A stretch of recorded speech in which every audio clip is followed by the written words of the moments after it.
แล้วถึงมาในเศร้าวันทนเก่าปีศาสนาสัมมาสัมพุทธเจ้าเข้ามาวันอายุ2,569 พรรษา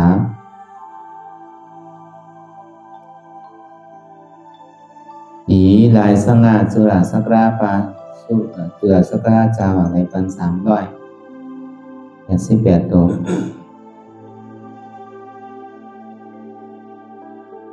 เดิน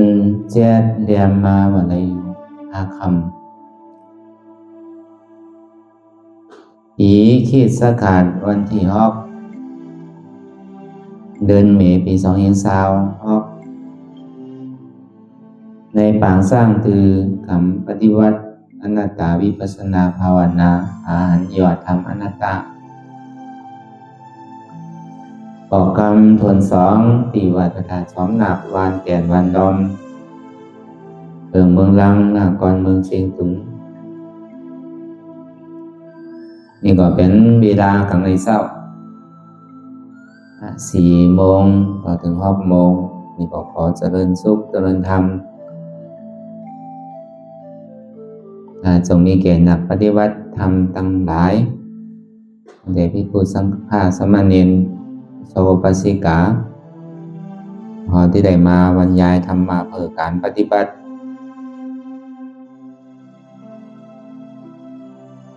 แต่อันตั้งนั้นนี่ก็เราหนังขาไก่กดขาขวาทับต่างขาซ้ายก่อนไหลใส่ออกขาซ้ายทับต่างขาขวานี่ก่อนไหลมือ2 ขอนต่างไว้บนตักเรียวไว้ตัวเขาสื่ออย่าวิเคียงป้อนอย่าวิหย่อนยานป้อนพอเขาเคียงป้อนตีก็สั่งให้เขากันสันพอหย่อนยานป้อนตีนี่ก็สั่งให้เขาไข่รับไข่นอนแต่สังว่าเส้นทางสายกลางนั่นเนี่ยเป็นเส้นทางของปัญญาเป็นเส้นทางของปัญญาเส้นทางของปัญญา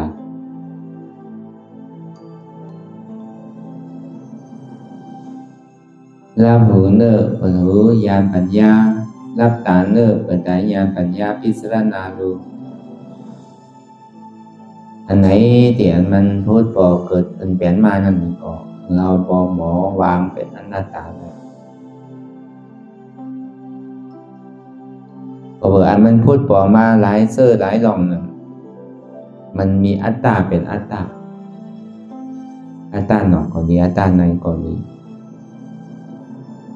เพราะฉะนั้นจึงบอกคืออย่าพี่ลืมอนัตตา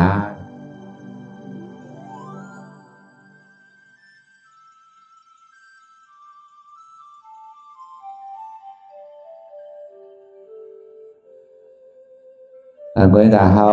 ย้ำไปหันเจ็บไปหันทุกข์ย้ำไปเข้าใส่ปองใส่นัดตาเธอของเขาตัวที่อันดอมโดยใส่เขาออกนั่นอันตั้งโดยใส่เขายาวอย่างก่อใส่ออกยาว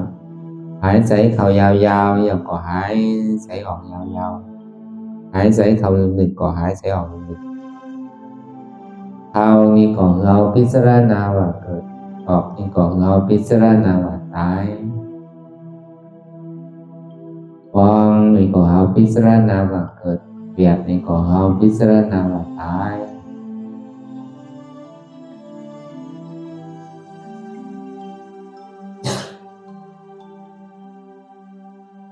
มันsẽ bảoเราtôi thì nên cóถึงประสุดใจลองว่าเส้นทางสายกลางเส้นทางปัญญานั่นเอาตั้งแต่เขาหนังรับตาไปยาวนี่ก็เขาก็เอาสัมมาทิฏฐิตั้งหันจอบสัมมาสังกัปปะความพิจารณาจอบอันนี้2 ตัวเป็นผู้อ่อนโหสัมมาวาจาสัมมากัมมันตะสัมมาอาชีวะอันนี้เป็นศีลสัมมาวายามะสัมมาสติสัมมาสมาธินั่นของเป็นสมาธิของปัญญาศีลสมาธิ วิปัสสนานั่นเนี่ยมันที่ให้เราปัญญานั่นเกิดขึ้นศีลนั่นเนี่ยมันที่ให้เราโตใสใจใสสมาธินั่นนี่มันที่ให้เราโตนิ่มใสนิ่มถึงสามมันนี่แหละโหมกันนี่แหละเหตุการณ์โดยกาผู้อันโทนามันเตก่อผู้เป็นเก้าเงามันเตก่อเป็นปัญญาเป็นผู้เก้าเป็นอันโทนาก็เปิดในอริยมรรคมีองค์แปดนั่นเป็นปัญญานำหน้า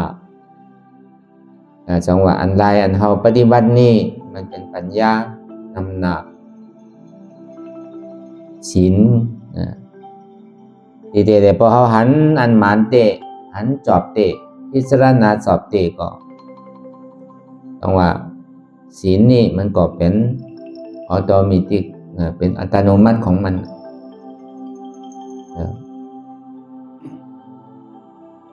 สมาธิอันว่านี่ก็มันก็ยิ้มมามันจังหวะเพราะว่าพอเรามันแตกเหมือนหนังที่ออกข่าวต่างนั่นมันก็ห่างแฮนหล่อโวหล่อมาห่างแฮนเขิงจังห่างแฮนหลอดหายแฮนกามันอินดีมันลิ้มดีถ้าว่าเป็นหลอดเป็นกาก็ลอมมันมีเมียนี่ก็ใส่ไว้น้ำมันมีเมียนี่ก็ย้ำไว้ก่อนที่ออกข่าวต่างไกลนั่นมันที่เหมือนสินั่นต้องว่าศีลสมาธิเนี่ยมันเหมือนเครื่องพร้อมเราโดยกาพร้อมอย่างนี้โดยกาไปมีควันหอเตอปัญญาเนี่ยมันเป็นผู้หออธิเปรมันเนี่ยเป็นสินั่น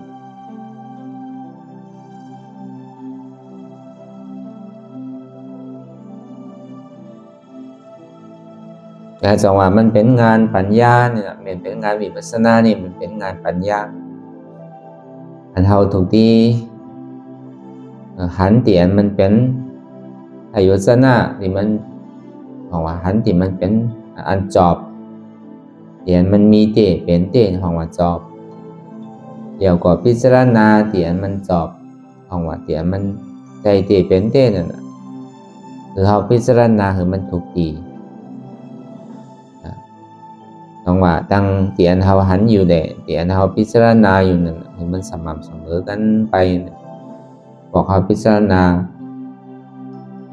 เวลาหันอันเขาหันเขาสัมพิจารณาสิคือมันผสมกันเลยแหละเหตุการณ์จอมกันไปเนี่ย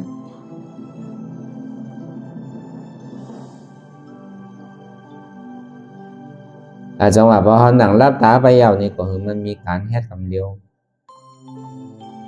จังเหตุสั่งจังเจนจาสั่งก็เอามาเจนจาโดยในร่างกายตัวตนของเขานี่ก่อนมาอย่างถึงมือเหลียวนี่อีสั่งก็มันเหมือนเก่ามันขายมาเด็กๆขายปีขายเดินขายวันมาอาสาเขาก็ขายมาซ้อมกลางเทาก็มาซ้อมกลางแป้นก็มาซ้อมถึงที่สุดก็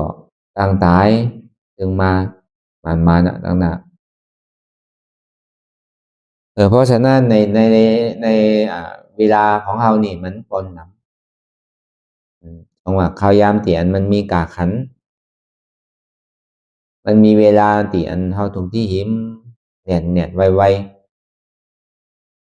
คือมันปตันไรนั่นเหมือนเราเอาไปหาแสงนั่นคือมันคุดถึงมันถึงคือมันไหลไวนั่นคือมันไหลแสงคือมันไหลแสงรัตนะเหมือนเรามาจากถือปฏิวัติกันนี่ในมาทอบยาศาสนาพระพุทธเจ้านี่เหมือนเป็นควันไปหาแสงไปคุดแสงก็คือไหลแสงปอกนั่นอย่าไปเอามาหินลับภาพปอกอย่าไปเอามาหินปอกนั่นเราเกี่ยวแสงปอกนั่น สิ่งที่กึ่งตานเห็นเฮาได้มาทอบญาศาสนาพุทธเจ้าแต่ได้มาตื่นปฏิวัติกรรมกันนี่หวังว่าเฮาได้มาขุดหาแสง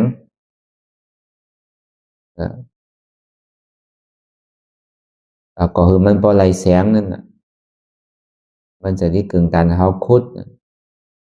เพราะว่าเมื่อที่ไหลแสงได้ก่อนมันก็ที่ไหลใช้พยายาม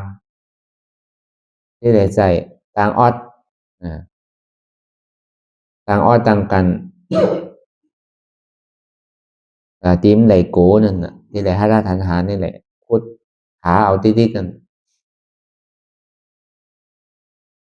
ลายขุดหาเอาติดๆนั่นนี่ก็เหมือนทางเฮาสอนอยู่กูวันมันเสียบมาดีโดนี่ก็มันใส่ตัวเก่าเนี่ยเป็นอนัตตาเนี่ยอันนั้นลายขุดมันเวลาตึกขุดแสงอยู่นั่นมาดีไซน์ก็เหมือนกันอ่ะไซส์นี่ก็มันใส่ของเราเป็นอนัตตาอันนี้ก็ตึกขุดอยู่อันนั้นถ้าว่ามันมาดีเสียบยาวนี่เนี่ยมันจูบไปหนึ่งอันเดียวมันก็ก่อยจ้ำมาลอยๆอ่ะพอออดเสียบหรือวางเสียบอะไรเนี่ยมันก็จ้ำที่หันแสงอ่ะของอนุเรามายานเนี่ยมันที่เกิดติดเหมือนไปเกิดที่นั่นเนี่ยมันก็เรียนอยู่ซ้อมตัวเขานั่นกำก็เจ็บขากำก็เจ็บเอวนั่นกำก็เจ็บต้องกำก็เจ็บตัวกำก็เจ็บก่อนอันนี้เหมือนเขาตึกคุดอยู่เนี่ยตึกหันเงินตึกหันสายอันเสียงที่ออกอยู่พอคุดไปคุดมายาวเนี่ยพอเขาดึกไปยาวนี่ก็มันไปเข้าถึงเนื้อมันยาวใจนี่มันพูดปอมาแต่ถ้าว่าเจ็บใจตายเนี่ยพอใครเกิดอ่ะพอที่ตายอ่ะอาจที่ตายเตี้ยวจะเนี่ยเจ็บว่าบอกให้ตายอ่ะเดี๋ยวว่ามันไปเจ็บเต้แต่นั้นว่ามันยังตึกหันใจอยู่แต่ว่าพอว่ามันผ่อนใจเอานี่มันหันเนอมัน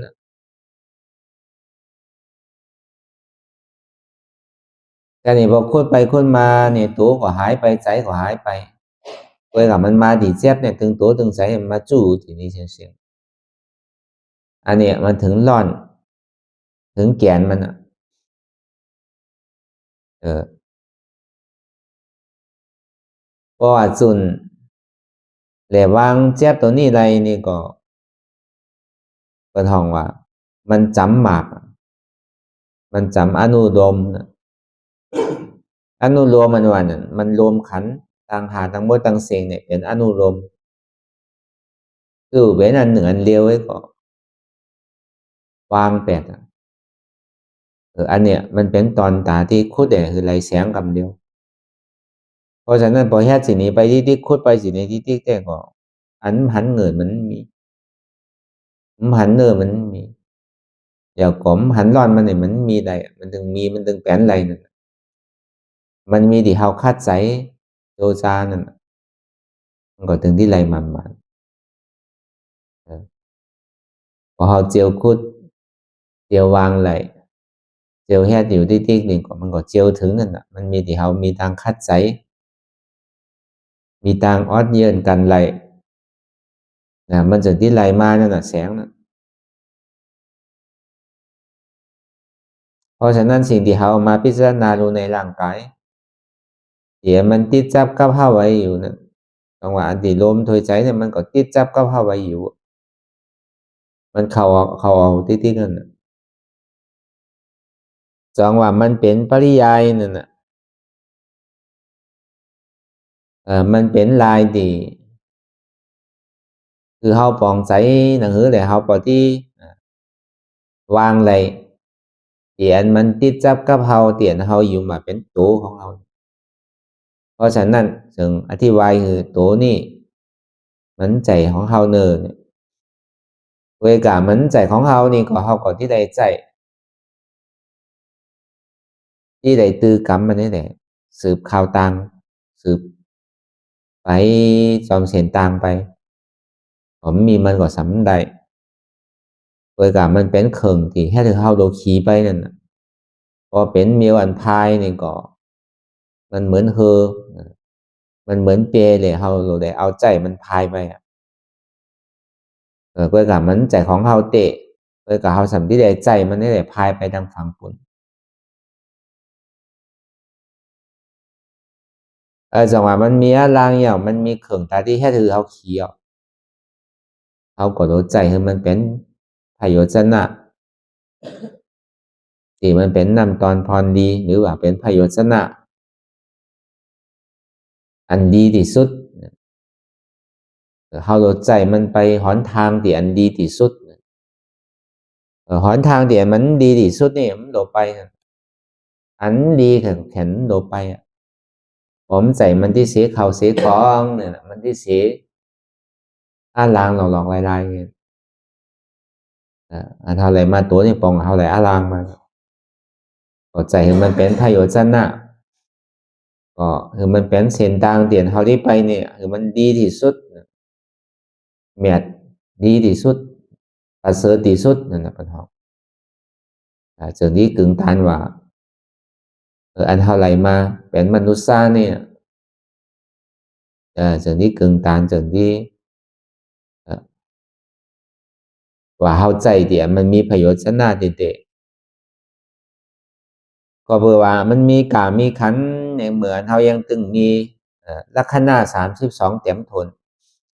ยังตึกไปไหลมาไหลยังตึกถอมไหลตึกหันไหลอันนี้มันเออมันเหมียนตีเหมียนตั้งมันอ่ะมันจับอย่างจับข่าวจับยามมันเหนียวเขาก็โลห่างแฮนพร้อมลีงามไม่เลยไปถึงมันพอถึงที่ดีที่สุดเนี่ยอันนี้แปลว่าซื้อเนี่ยสิ่งเดียนเฮาหนังที่เฮามีโตเนี่ยดังนี่ปองว่าเฮาไปที่อันดีที่สุดประเสริฐที่สุดเป็นพระโยชนะที่สุดก็คือปองสินี้แหละมันบอกว่าเฮาหนังไปแล้วปองว่าเหมือนหนังเฮาตึกอ่อนมันไปทางที่อันประเสริฐที่สุดจังหวะเฮามาตือปฏิวัติกันนี่มันเป็นทางประเสริฐที่สุดเป็นเส้นทางตาที่เปิดพระตูนิพพานแล้วก็ปิกพระตูอัปยาภูมิทั้งสี่เหมือนเฮาคัดใจภายคัดใจลุยคัดใจภายก่อนในตุกติภูมิเนี่ยก็ถอยก็ปอกขึ้นก็เดินนานี่ก็ที่ป้อนที่ได้คามป้อนสร้างในมอค่าค่าหลงสีผักการสีเมนในกามอค่ากามอค่ามามอค่าที่ได้คามแปดในกามามอค่าถึงฝั่งตังปุ่นที่ได้คาดใจคามกว่าเดี๋ยวมันมีหัวซึกที่ได้สาสองตัวที่ไปทาไว้เลยไปเฮฮับตาไว้กูเจอกูลองที่ได้สาตาที่ได้วิสิกิสานี่สองตัวนี่เป็นผู้เป็นผู้บัญชาการตาที่เฮฮับตับกูเจอกูลองเมื่อได้เขาเต็มจังหลอดเข้าไปไรนั่นมันก็เฮฮับตับเขากูพายกูป้ายเพราะฉะนั้นพอเขาทหารนี่แหละไปตั้งนาวติ๊กโกหลองอัญญาพืชลองเวทนาที่มันบอกเกิดเป็นมาสนิโกเนี่ยคัดใจอะไรดุยคัดใจอะไรพายไปเหมือนคอนไปนำปางลายนำมหาสมุทรลานั่นโอ้ยเมื่อพายุมาเนี่ยก็มันมาบอกขึ้นเป็นวาเป็นสิบวาบนเนี่ยพอขึ้นมันขึ้นมาเนี่ยเพื่อพอคัดใจไปที่ก็สัมป่อนไปเหมือนมันแห้งก็แห้งเพื่อกาเปลี่ยนซื้อก็ยาวเฮอมันไหลก็กาจึกมันขาดไปยาว ำปองนี่ใจเฮาไหลไปทางนี้ทางหน้าเพื่อการสึกมันคือขาดความเป็นซ้ำเพราะฉะนั้นในข้อที่หนึ่งน่ะก็คือเฮาหมอวางว่าอันที่ว่ามาดังเสียงนี่ก็เขาปอปองเสียงแรงใช้ว่าตัวนี่มันใช่ของเฮามันเป็นอนัตตาในปาลีห้องว่ารูปขันธะอนัตตา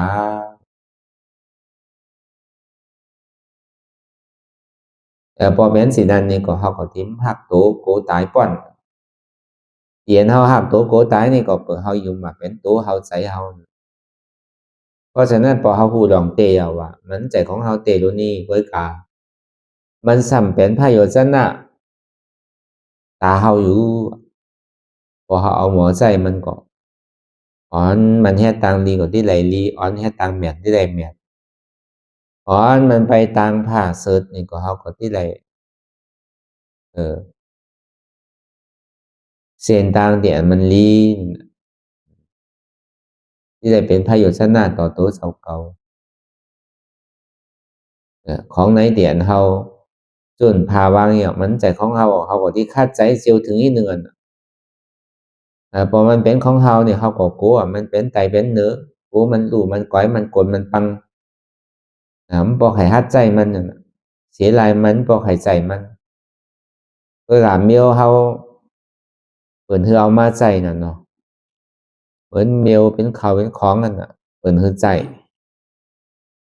พอเอาไว้อยู่ดีๆเนี่ยมันสิหมดอายุเหมือนของกินนั่นจำใจได้เอาไว้ดีๆก็ถึงขิงมันมาหมดอายุมันจังกินบ่กินก็ต้องเจ็บเป็นหากเป็นขี้เหร่มันเหมือนของกินมาเก่ามีของเปิดเราเอาใจนี่เขาสามารถไว้เนี่ยเฮ็ดไปเฮ็ดมาอายุว่าทำคอยมันจังใส่ประโยชน์ชนะทั้งเต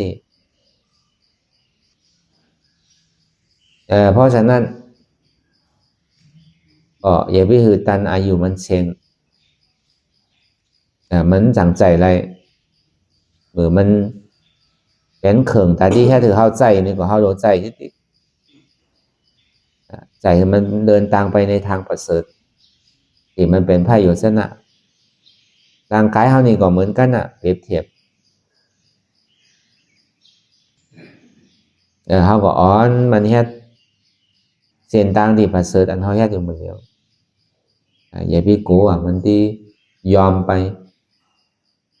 อย่าไปกลัวปันเนี่ยมันที่เสียนยิงปันก็ยิงไรนั่นยิงคือก็ยิงคืนนั่นมันยอมไปทางไหนเนี่ยมันสัมที่ลีเหลือเสียเก่าแทงสัมที่แม่เหลือเสียเก่าทางสัมที่อาสากยาวเหลือเสียเก่าแทงอันว่าความหมายเตียนเฮาคือเฮาปันเฮาขายได้มันใจตัวเฮาใจมันเหตุการณ์มันไปที่อย่าไปเสียลายอันดีเสียลายนั่นเสียลายขิงเสียลายข่าวยามเวลาเดี๋ยวมันมีกามีขันวันไหนวันนั้นก็มีกามีขันที่ไหนที่นั่นก็มีกามีขันอันเนี้ยรีเสียลายทางเซอร์นี่มันบริเสียลายนะอันเสียลายนี่เวลาอันเฮาเฮ็ด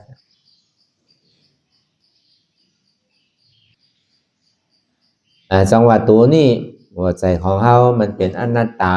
เนี่ยรูปขันธะอนัตตาแล้วกันที่สองมาเนี่ยมันลึกหรือสีตัวเนี่ยเป็นใจใจนี่ตัวหยาบนะที่หยาบนะตัวนี่ยังไงเพราะมันเจ็บเฮาโลเปใจเฮาโลไหลเปแต่เฮาโลฮัดจุดนี่แต่เฮามันนึงก็หยาบมันเป็นอันหนึ่งอันเดียวนะใจมันพองปิ้วลงเพราะมันเจ็บมาเพื่อกาใจนี่เหมือนไปแซบเนี่ยมันก็ไปสอดไปเสียไปทางหลังก็ไปทางหน้าก็ไปหันอยู่ก็มาเป็นพิจารณาสังพิจารณาก็สัมผัสเดี๋ยวก็เอามาโลเลสุนสารกันเนี่ยทางหลังเนี่ยสังทางหน้าเนี่ยสังเดี๋ยวนั่นเนี่ยสังเนี่ยเอาโลเลสุนสารกันจะนี่เจนจาไปกาวากาเป็นธรรมดาของใจเนี่ยผมพูดตันมันเนี่ยมันไปที่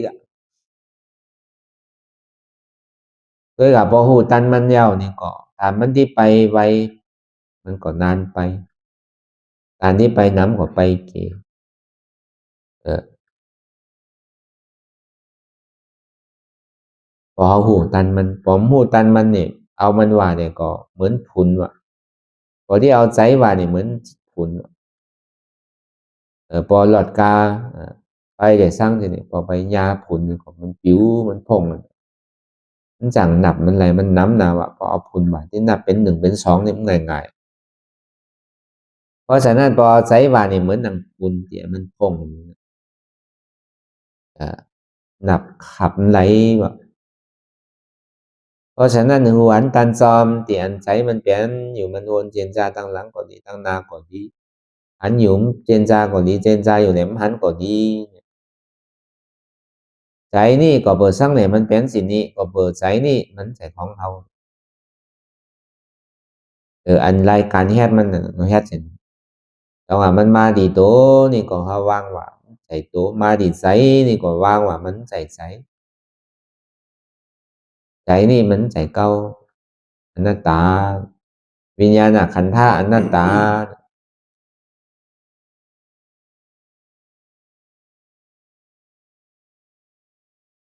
แต่นี่พอมันป่อนสายมายาวเนี่ยมันสัมมาทิเวทันนะพออะไรให้มันว่าดีๆนี่ก็เวทันนาเนี่ยเดี๋ยวมันหันง่ายหันไวนั่นน่ะอันเจ็บอันเสียบอันไม่ใช่นั่นน่ะอันแกนอันโต้งอันตอดใช่นั่นน่ะอันนี้เขาเป็นเวทันนาเสียง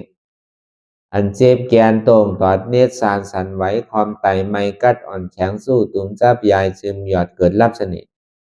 นี่มันเป็นตัวเวทนาเสียงๆเจ็บเจ็บมันใจเก้าเสียบเสียบมันใจเก้าเนี่ย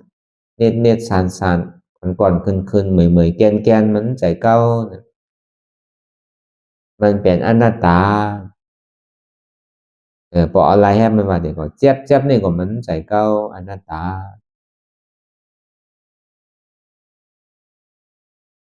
แต่พออะไรให้มันว่าไล่ให้มันไวๆว่าเดี๋ยวก็มันมีสามตัวกันมันใจตัวก้มใจก้มใจเจ็บก็เพื่อนอ่ะในขันธ์ธาตุดังหาเนี่ยมันมาหย่อเป็นสามตัวแต่มันเป็นขันธ์อยู่ขันธ์ธาตุดังหาพอหย่อมาทางมีสองตัวกันเป็นรูปเลยเป็นนามรูปธรรมเนี่ยนามธรรมไง แต่ว่านามารูปังอันนี้สังนามารูปังทุกขังนามารูปังอนัตตาแต่พอไม่ยอแต่มันมีอันนี้โตđể trái của họ còn là tố để trái để chép ni vàoมันติว่าอยู่ที่เก่าทีเดียวโตเนี่ยใช้เนี่ยเจ็บนี่เป็นทุกข้า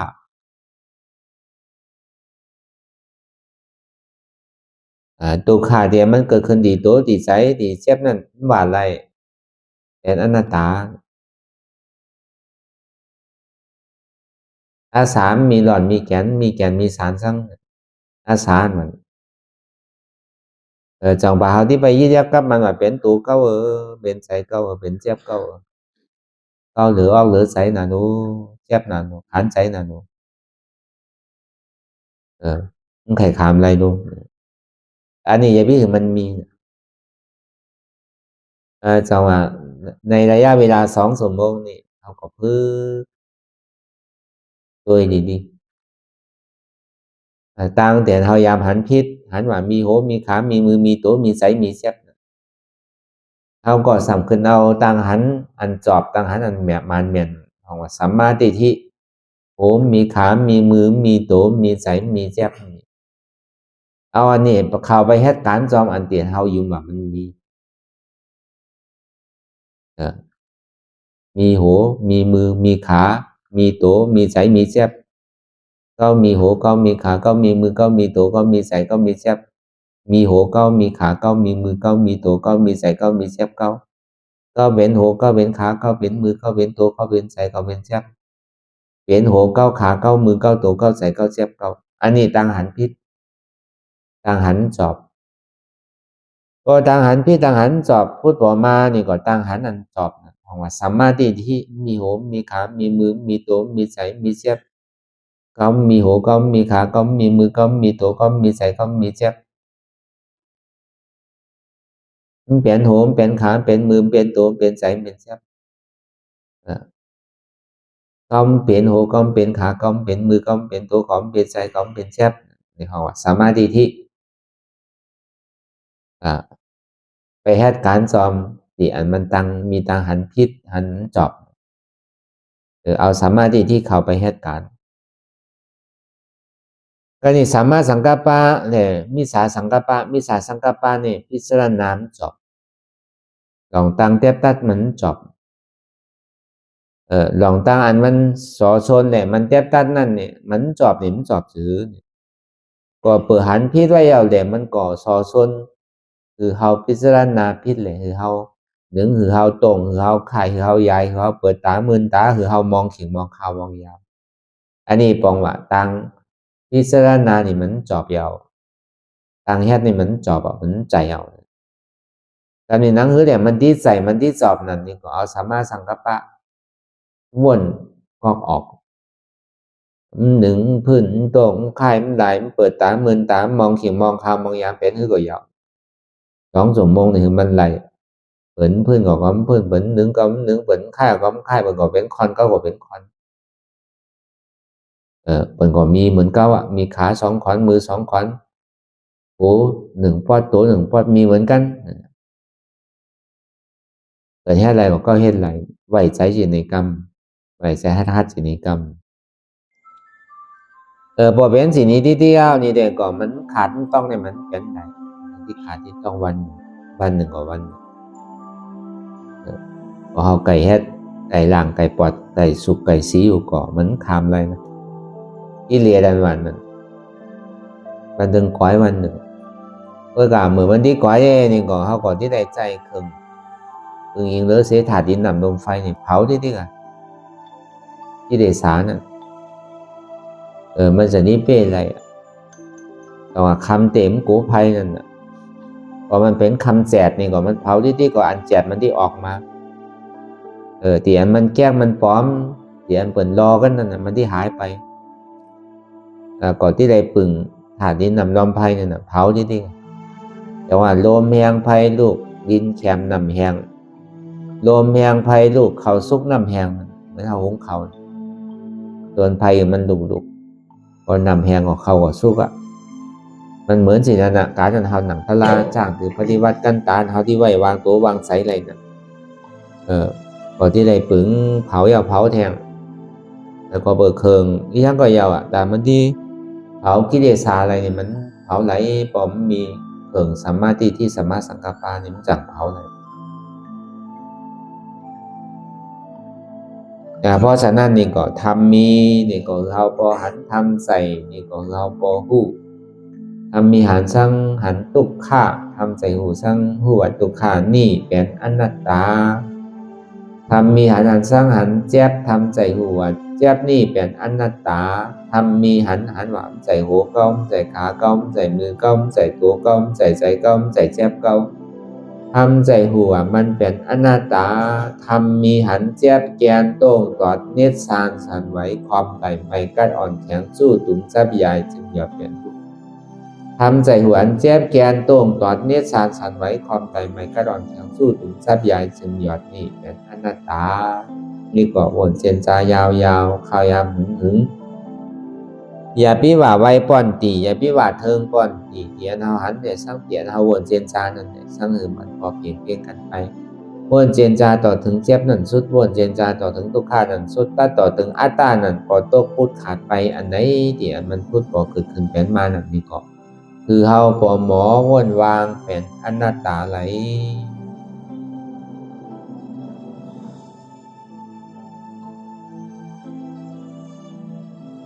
โกลนาโกลมาซิวกองลนากองลมาซิวไปแล้วนะไปแล้วมาซิวพี่แล้วนะพี่แล้วมาซิวสีกองแล้วนะสีกองแล้วมาซิวนาเราสีเนี่ยทุกขันงามาโฮบุโกลมาโฮบุอนัตตาปานี่โน รูปขันธะอนัตตาโกโลမဟုတ်ဘူးကိုယ်လုံးငါတော့မပိုင်ဘူးအနတ္တစိတ်လုံးနာတယ်စိတ်လုံးကျင်းတယ်စိတ်လုံးပူတယ်စိတ်လုံးခံစားတယ်စိတ်ဆိုလို့မရှိဘူးနာဆိုပူဆိုခံစားဆိုလို့ဒုက္ခတယ်ဒုက္ခတော့ငါတော့မဟုတ်ဘူးအနတ္တ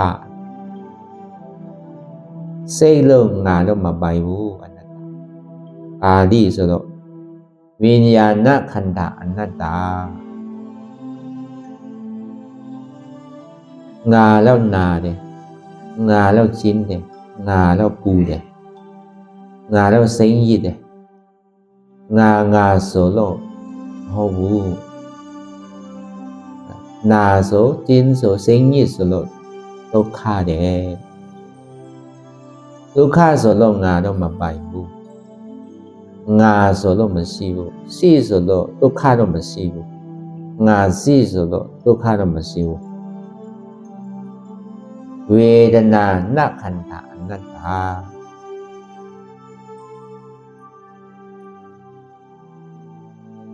ကိုယ်ဆိုစိတ်ဆိုငါဆိုလို့အကြောင်းဒုက္ခနာဆိုကျင်းဆိုပူဆိုခံစားဆိုလို့အကျိုးဒုက္ခအကြောင်းမရှိဆိုလို့အကျိုးတော့ပျောက်သွားပြီဒီကဆိုလို့မဂ္ဂစေဇာအနတ္တရူပခန္ဓာအနတ္တဝိညာဏခန္ဓာအနတ္တဝေဒနာနခန္ဓာအနတ္တสัญญาณခန္ဓာအနတ္တသံခါရနခန္ဓာအနတ္တခန္ဓာ၅ပါးလို့အနတ္တပေါ့စัพเพသံခါရအနိစ္စသံခါရအားလုံးဆိုလို့ခဏလို့ဖိဖိပက်ပက်အနိစ္စစပေါ်ခဏလို့ဖိဖိပက်ပက်ဒုက္ခလို့ဖိဖိပက်ပက်ဒုက္ခဆိုလို့ဖိဖိပက်ပက်ဘုံလုံးလို့ဖိဖိပက်ပက်စัพเพသံခါရဒုက္ခခန္ဓာအားလုံးဆိုလို့ဒုက္ခတစ်မျိုးဒုက္ခတော့မဟုတ်ဘူးပါစီပါလားအကုန်လုံးတော့ဒုက္ခတစ်မျိုးစัพเพသံခါရအနတ္တခန္ဓာအားလုံးဆိုလို့သံခါရအားလုံးဆိုလို့အနတ္တအားလုံးမပိုင်ဘူးသူတော့မပိုင်ဘူးလူများတော့မပိုင်ဘူးဒီစီအားလုံးမှတော့မပိုင်ဘူးလူမျိုးတော့မပိုင်ဘူးလို့ငါတော့မပိုင်ဘူးလို့စัพเพသံခါရအားလုံးတော့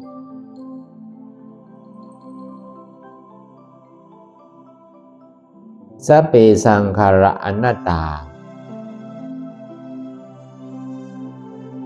စัพเพဓမ္မအနတ္တဓမ္မတရားအဘိဓမ္မာသုတ္တံဝိနယတရားအလုံးတော့စစ်တောင်း၄ထောင်တော့ဒီကတော့အနတ္တမျိုးအနတ္တတိပြီဆိုတော့ရပြီတရားအလုံးအနတ္တတိပြီစားပြီဘုံလုံးတော့ရပြီဓမ္မတရားเอโกธัมโมอนัตตาတောတရားတစ်မျိုးဆိုလို့အနတ္တပေါ့အနတ္တပဲเนาะပါလာဆိုလို့နာလို့လားရှင်းလို့လားဒုက္ခလို့လားစိတ်လို့လားပါလာဆိုလို့အနတ္တတော့ဆုံးဖြတ်ငါမဟုတ်ဘူးငါတော့မပိုင်ဘူးငါမရှိဘူးရှိဆိုလို့မနာဘူးကျင်းဆိုလို့မနာဘူးငါရှိဆိုတော့အကုန်လုံးတော့မနာဘူးခံစားတော့မရှိဘူးအနတ္တ